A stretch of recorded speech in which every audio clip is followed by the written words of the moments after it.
I have a genuine question to everyone watching. I want you to keep it in your mind as you watch this video and really think about an answer when you're done. First, I want you to vaguely imagine that there's a list of bad things someone could do. This includes thoughts, fantasies, and real-world actions. And on that list somewhere, there's a line that's drawn across. You decide where it is. That is where I want you to put your visualization towards. Everything above that line means that if it applies to that individual, you feel as if they don't deserve to move on from their past, regardless of how much they've changed since then. And everything below that line is the opposite. You do feel as if they deserve to move on from their past and become a new person. Now for the question, why is the line there specifically? It's not over the thing above and it's not under the thing below on that list, but right there. In your eyes, what is separating those two things? The sick man in this dilemma is someone that has done something, is something, or has been something in their past that most people would consider to be deplorable, unforgivable, or worthy of some form of exile. The dilemma is whether or not that person is allowed to grow past whatever that stain on their life may be. However, a major issue is that it's hard for a lot of people to truly know if they fit in this criteria. See, thankfully I never did anything to anyone. The worst thing you could say is that I was toxic when I was younger, but that's about it. Mentally, however, I was fucking unhinged. I'm much better now than I used to be, but if you're able to take a peek into my younger mind, it probably would have been one of the scariest things you ever saw. When I put it that way, you probably agree with my assessment that I was sick in the head. But the thing I don't know is whether or not I actually did something that was irredeemable. I don't know if having invisible thoughts and fantasies that never manifested into reality against another person is enough of a crime. It felt like having those thoughts was a worse offense than some actual real-world actions, which, from a rational standpoint, is just fucking ridiculous. And someone could say that it's not a crime, but it's hard to not think about the countless number of public figures that have been shamed and dogpiled for something that they thought or said years ago. It's also confusing when in a lot of spaces, they'll tell you that whatever's running through your head is a lot more common than people care to admit. And then in other spaces, they'll look at you as if you need electric shock treatment. A lot of times it's hard to know if you're really a monster. In the TV show Euphoria, the main character, Rue, is a drug addict that's forced to go to NA meetings after an overdose. There she meets a man named Ali that basically serves the role as her guidance and father figure throughout the show. He himself came from a broken home where he had to watch his alcoholic father beat his mother regularly. In the special episode that aired back in 2020, the two meet up at a diner to talk. After a little bit of deflection from Rue, he manages to get her to open up about how she's really doing, and immediately after gives her a whole lot of truth about life and her situation, in a way that was both brutally honest yet also compassionate. Considering all this, shouldn't be a surprise that he's a fan favorite. However, one important thing I left out is that he used to beat his ex-wife. His addiction to drugs and alcohol started to cause a rift in his marriage, and with that caused a lot of arguments. This would all come to a head when his own daughters would witness one of these lash-outs. His daughter Maria, in particular, has held such a deep resentment ever since that she doesn't even allow him to see his grandson. He'd soon have to get divorced, lose his job, and decided it was time to change his life around. Now, even as I'm saying this, you likely feel some type of empathy towards his character, which is likely due to his relation to the main one. But how would you judge a complete stranger if their background was the same? Go damn near anywhere, and Ali's character would be reduced to nothing more than a weak, domestically abusive junkie. If he told you that after that experience he turned to Islam, would you really believe that? Would you truly see that as a genuine thing?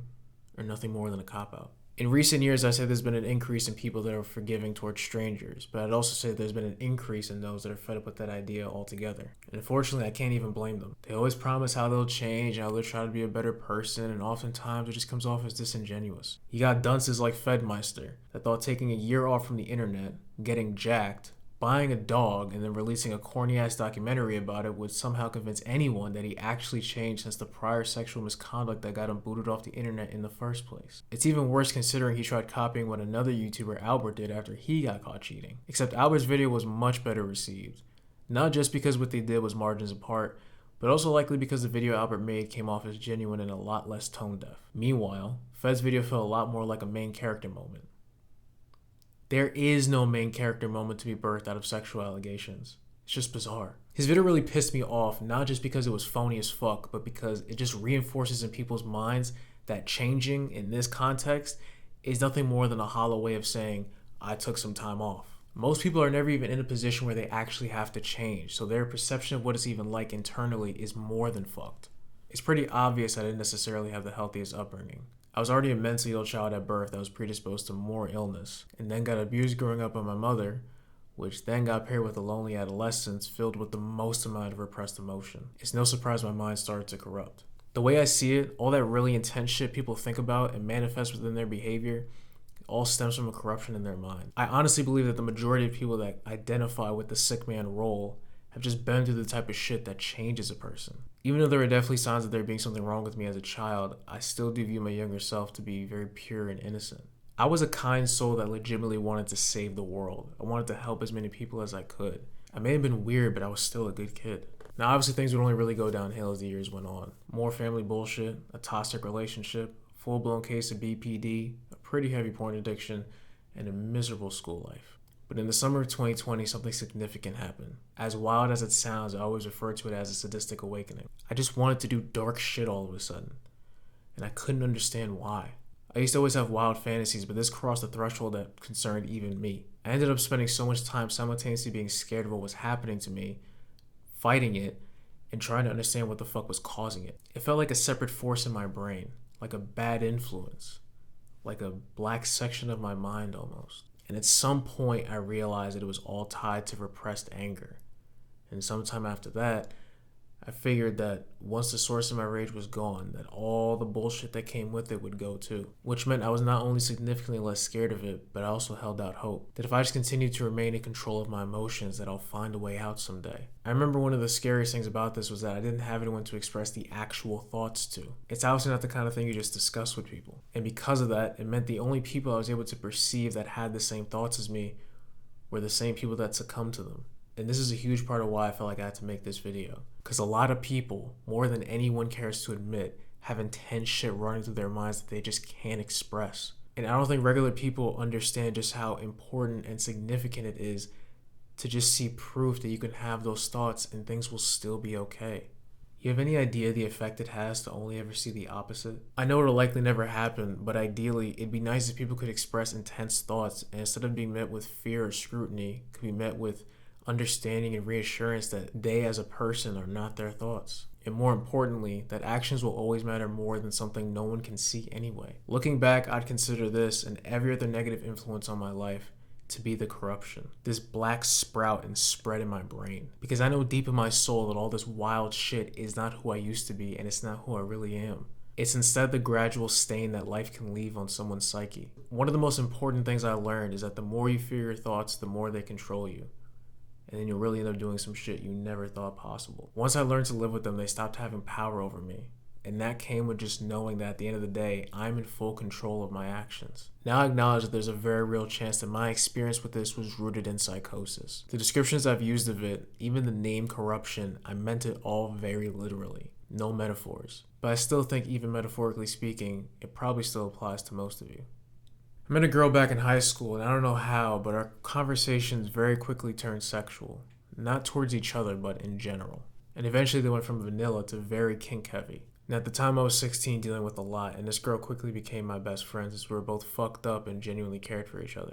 We were two miserable, hypersexual, mentally ill, porn-addicted teenagers that finally had the chance to express a side of us we never got to before. I had loved this girl so much platonically, and even to this day, the thought of something happening to her scares me. But she would validate and encourage nearly every last degenerate thought that I had. It became this horrible cycle of expressing my feelings, having her validate them, and then my brain decided to go deeper with them. Largely because it felt like more things I could talk about to keep our friendship going. It led to me being in one of the sickest, most deplorable mental states I've ever been in. I remember reading back some of the messages I had sent and being in genuine shock that that was ever me.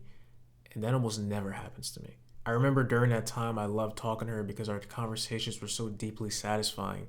Yet at the same time, I actively hated myself for talking to her because I knew it was turning me into a degenerate. I remember there were a few times initially during my solitude where I wanted to speak to her again.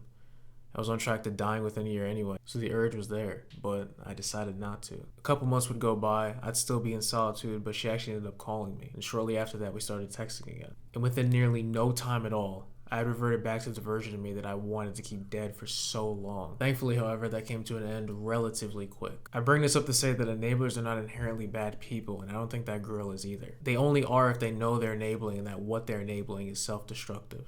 But enablers, especially female ones, are extremely dangerous. I had someone who I loved and cared for so much telling me that it was okay to feel the way that I did, to think the way that I thought, and even encouraged it.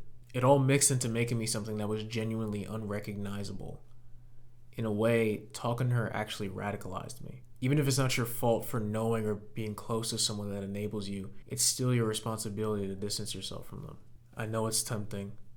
I know it feels good in the moment, but it's not worth it. No matter how long you've known them or have grown close to them, you gotta let them go.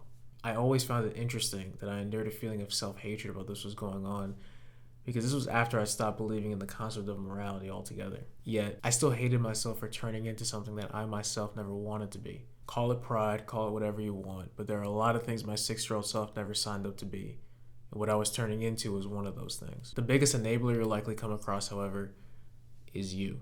Because even if you're not sharing your thoughts with anyone else, there's still an aspect to keeping them all to yourself that's thoroughly enjoyable. To be up late at night sitting with them and consuming things related to it. I personally think it's because the source of that corruption is shit you have to suffer with alone. So it makes sense why it's thoroughly enjoyable to engage in these things by yourself too. Especially when you put an act on every day. Those fucked up things may not define you as a whole, but it's a side of you that you're deeply familiar with. You almost form this weird bond with the version of you that you become when no one else is looking. You don't view him as a separate entity, but that version of you feels so much realer than the one that exists when you go outside. And that is so dangerous, because you are inherently going to make that sick, twisted version feel personal, intimate, and in a lot of ways, uniquely you. And when I say inherently, I really mean that. You can replace that version of you with anything else. The simple fact that you don't have to act is enough to make it something that you connect with more than anything else. That's why it's the most important thing that you find the strength to sever the corruption inside of you. And no, I'm not saying to kill yourself, because I imagine that a lot of you are in so deep that you feel that's the only way you can achieve that. I can promise you can do it without taking your own life. The first step is understanding and truly believing that you have the power to separate yourself from whatever it is you've done or whatever it is you've become, no matter how deep in you are. Like I already referenced, all that fucked up shit you're into or engage with is likely not actually you. It's a corruption of your mind due to experiences that you had no control over. I think this comes a lot easier with an understanding of the kid or person that you used to be. I don't know how long it's been, but truly think back to your younger self. Who you are now. Would they even recognize you? Would they be scared of you? Even if you weren't a saint in your younger years, you were likely still much better than what you've turned into. And that's what matters. Even if you were simply born this way, the fact that you even feel this conflict is enough proof to me that you deserve to change. The second step is not enabling, validating, or feeding that corruption. Delete whatever needs deleting. Stop consuming whatever it is you're consuming. Stop justifying whatever it is you're justifying. Resist doing whatever it is you've been doing. Because now you've already separated yourself from this. That thing you come when you succumb to it, it's not who you really are. Or at the very least, it doesn't have to be anymore. Whatever it is, leave it all behind. The third step is understanding and reflecting why you behave that way. Why your brain reacts to and desires that type of thing the way that it does. Whatever it is that's landed you in this position, reflect on it. I think this is very important because it will highlight what expectations to have moving forward on how to sever this thing completely, as well as how to avoid making it worse entirely. Think back on things you've experienced or witnessed throughout your life. Think about where, when, and how this all started. Think about the kind of emotions that you have inside of you, which for a lot of you might be actually difficult because you've never really done any introspection before. But I'm willing to bet that if you can at least deny that you're happy and at peace with life, then there's probably some feeling of rage or sadness that you just refuse to acknowledge or would rather suppress for whatever reason. Like I said before, I thought that once the source of my rage would be gone, that all the bullshit would go along with it. For the most part, I was right. My brain is much different now than it used to be. The fourth step is having a clear vision of the man you want to be and working towards it. Maybe it's just severing this part of you from your life completely. Maybe it's as big as turning your entire life around and making the dreams you once had a reality. Whatever it is, never lose sight of that man. And never forget that you have the power to be whatever it is you want in life. This step is important because it helps you to keep looking forward. And even when you occasionally look back, your future will still be bright enough in your mind that you don't fall back on old behaviors. The fifth and final step is forgiving yourself if you slip up here and there, depending on what that is, obviously. I think in general, anybody trying to distance themselves from a type of behavior tend to beat themselves up when they relapse. They turn their growth into a thing where it's all or nothing. Either you do it perfectly or you don't even do it at all. And I feel like that is a horrible way of looking at things. If you're an addict and you go 3 days without doing something and then you relapse, that's still 3 days that you didn't do it. 3 days more than you usually do. And then after that, maybe it's 5 days, then 8 days, then maybe back down to 3, then 12, and then eventually you just never really do it again. I say you should keep a journal. It's the first time I'm suggesting it, and it certainly will not be the last. I think you should read your entries back at the end of each month so you can really see the growth, because when you're in that deep, it's easy to miss the changes. Now, there's two types of alternate realities you can find yourself thinking about. What would have happened and what could have happened if you succumbed to that corruption completely. Especially the longer it's been since that time period and how far you've come in your own recovery. In regards to the things that I could have done but didn't do, I'll forever be grateful to myself that I never put myself in a position where my own future and potential would be taken away from me. In regards to things that would have happened, that's a lot more intense. That reality itself will feel like its own dark little secret. I already spoke at length about the psychotic break I endured earlier this year, but to sum it up for new viewers, my grandmother passed away, causing me to finally snap. I isolated for 7 months and just kept gradually losing my mind. I was spiraling, and things would get even worse in February when I realized that I would need a shit ton of drugs in order to skip the mental and emotional breakdown that I knew I was headed for. The goal was to be so high that I couldn't think, and then take my life without having to think about it either. By the end of March, I made a video called Relapse, which would be uploaded one day before I would return to my Instagram asking for help because I saw where my life was headed and I knew I needed to stop it, but that I couldn't do it alone. A lot more would ensue after that, but the point is that I was a day away from doing a bunch of drugs, primarily Molly, painkillers, and cocaine. Now, at the time, I didn't know that I was enduring psychosis or even capable of going manic, but had I done those drugs like I originally planned to, instead of asking for help, I think I would have truly crossed the point of no return. And honestly, I probably would have ended up taking somebody's life. I don't think there will ever be a day where that doesn't haunt me. I don't think people understand how much of a miracle it is that I even managed to escape what was happening to me at the time. It took a very specific sequence of events for me to still only just barely make it out. When I had managed to avert the disaster I was headed for, I was still out of my mind. And during that time, I couldn't stop thinking about the alternate reality of what would have happened. It felt like it was still playing out simultaneously in a parallel universe. And ever since my psychotic break fully ended back in June, it's haunted me like nothing else ever has. And it's not really because of what would have happened, but rather that at the time I didn't even know that it was possible. I was so much closer to the absolute edge than I realized, and that is fucking terrifying. And unfortunately, I need to clarify so no one misinterprets. I'm not saying that what would have happened doesn't scare me. I'm saying that the scariest aspect is that I was in so deep and staring this thing in the face and I didn't even know it. I was only one day away from that reality. One. I made this section of the video to say that you should use the feeling you get when you think about what could have happened as motivation to keep going, keep growing, and to never look back. But I bring that story up to stress that you don't know how much worse things can get. You may be in so much deeper than you realize. Like, do you see how much I avoided because I was desperate to change? Even before realizing what exactly it was I managed to avoid? I understand that it's probably very hard for you to see just how deep in you are. But you should never allow yourself to find out the hard way. Especially not to prove a meaningless point to those around you. I also brought this up to say that it's okay to ask for help. That doesn't mean you'll get it. That doesn't mean it'll be worthwhile. But we already know what would have happened to me if I didn't. In my eyes, rock bottom is death, and I think it is extremely dangerous to think that you're there otherwise. It's okay to feel like you're something adjacent to that, but the problem with thinking that you're actually there is they would think things can't get much worse.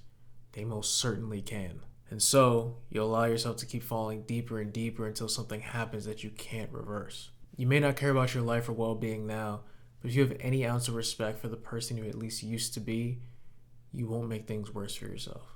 Moving on from that, there's still the more grounded issue of what if they knew, which can swing two ways. One is that you're currently a very sick person and nobody knows. And the second is that you were a fucked up person or did a fucked up thing and the people you're thinking of have no idea.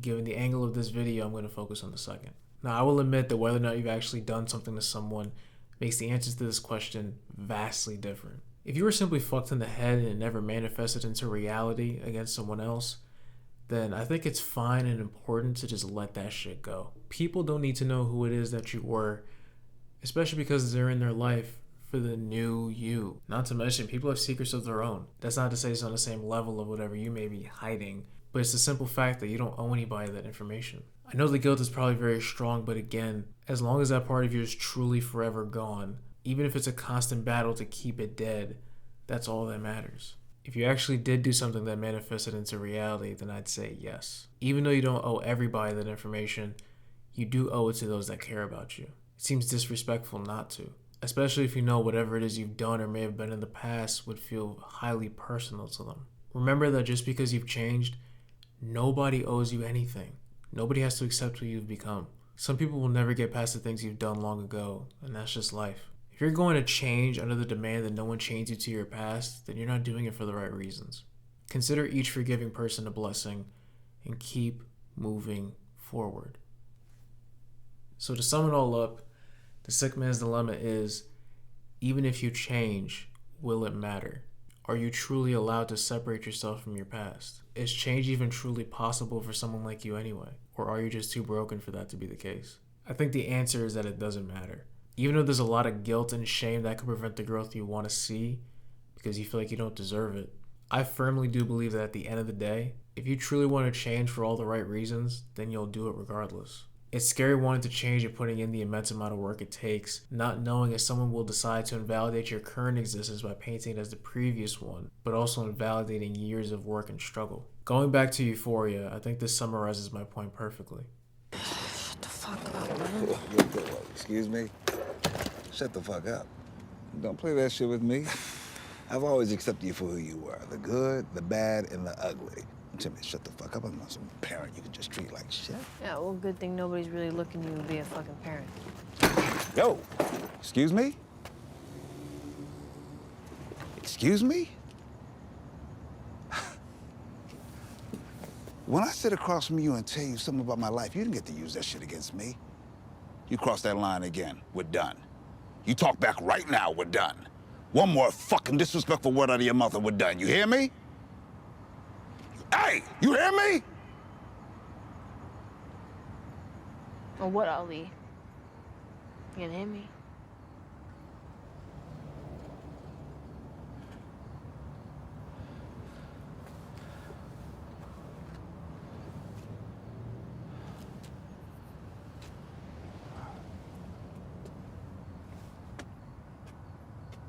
Now for context, Rue had relapsed by this point and would apologize to Ali later, but I think for a lot of people in this position, this is basically one of their biggest fears televised. The idea that one day someone will reduce you to your worst self, no matter how long it's been, no matter how much you've grown. But in my opinion, it's worth it to change no matter what you've done. And I truly mean no matter what you've done.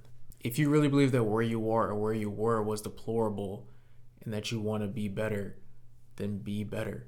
I do want to clarify that I obviously have limits on what I can and can't accept from someone's past. I don't want to paint the illusion that just as long as someone's changed that I have no issues with certain things personally. But I think even if you're a lot more conservative on this topic than me, that change should still be promoted anyways. If someone is engaging in behavior that is harmful to others, who really gives a fuck what their reason is for stopping? I sure shit don't have one to give. I know that there are many intense scenarios where real world people get affected by your actions in ways that scar them for life. Things that any person with a healthy conscience could never be able to sleep at night over. And with instances like that, I think it actually is fair that you forever hold that pain with you. The same way the person you scarred will have to for what you did to them. But you can use that pain as a constant reminder as to why you'll never go back to who you once were. And I understand that bringing up fairness is a little bit silly here because if you're in this predicament, you probably already know that life isn't fair. You just get what you're given. So maybe what I should say is, it's the bare minimum that you have to carry it with you. But no matter where you are, no matter what you've done, if you want to change, do it. You have absolutely nothing to lose, and you will be better for it. It is a literal guarantee. I'm not saying it's easy, but I'm definitely saying it's worth it. If it wasn't, I wouldn't have made this video in the first place. As for me, I've finally been able to leave it all behind. That's not to say I'm completely fine now, but I'm definitely not who I used to be. I'm finally, after 19 years, on track to living the life I always wanted to live and having the things I was owed that was robbed from me at birth. So I not only don't have time to be angry anymore, but I already went through that experience. And I don't ever want to go through it again. Not that it was my fault, but even my own brain can agree that at this point, it's just not worth either of our time. All the bullshit I once had in my old life is gone now, and I get to build a new one. And that's the position I worked hard to put myself in. Despite the fact that I do have many concerns for how I might fuck this new life up, I truly don't fear that I'll turn back into the man I used to be. I've evolved too much as a person to regress like that. And that type of confidence only really comes with time and consistency. As for my career, well, looking back, I've definitely said a lot of disturbing shit. And even though there's an acknowledgement of that within those videos, I don't know if people will actually accept me for who I'll be by then. If they're able to overlook my intense past, even if they don't personally view it through much of an empathetic lens. But regardless, it's all a risk I have to take. I can't show people they can grow if I'm not even honest about where I used to be. To all the people that deeply related to this video, I hope what you've seen of me since the time in which this has been uploaded gives you the proof, comfort, and security you need to change as a person. I hope it shows that you can be loved and accepted for the man that you turn yourself into, and that you can leave all this shit behind, and that even if you aren't, you'll still be happier for it anyway. I really do wish you the best, and a happy new year.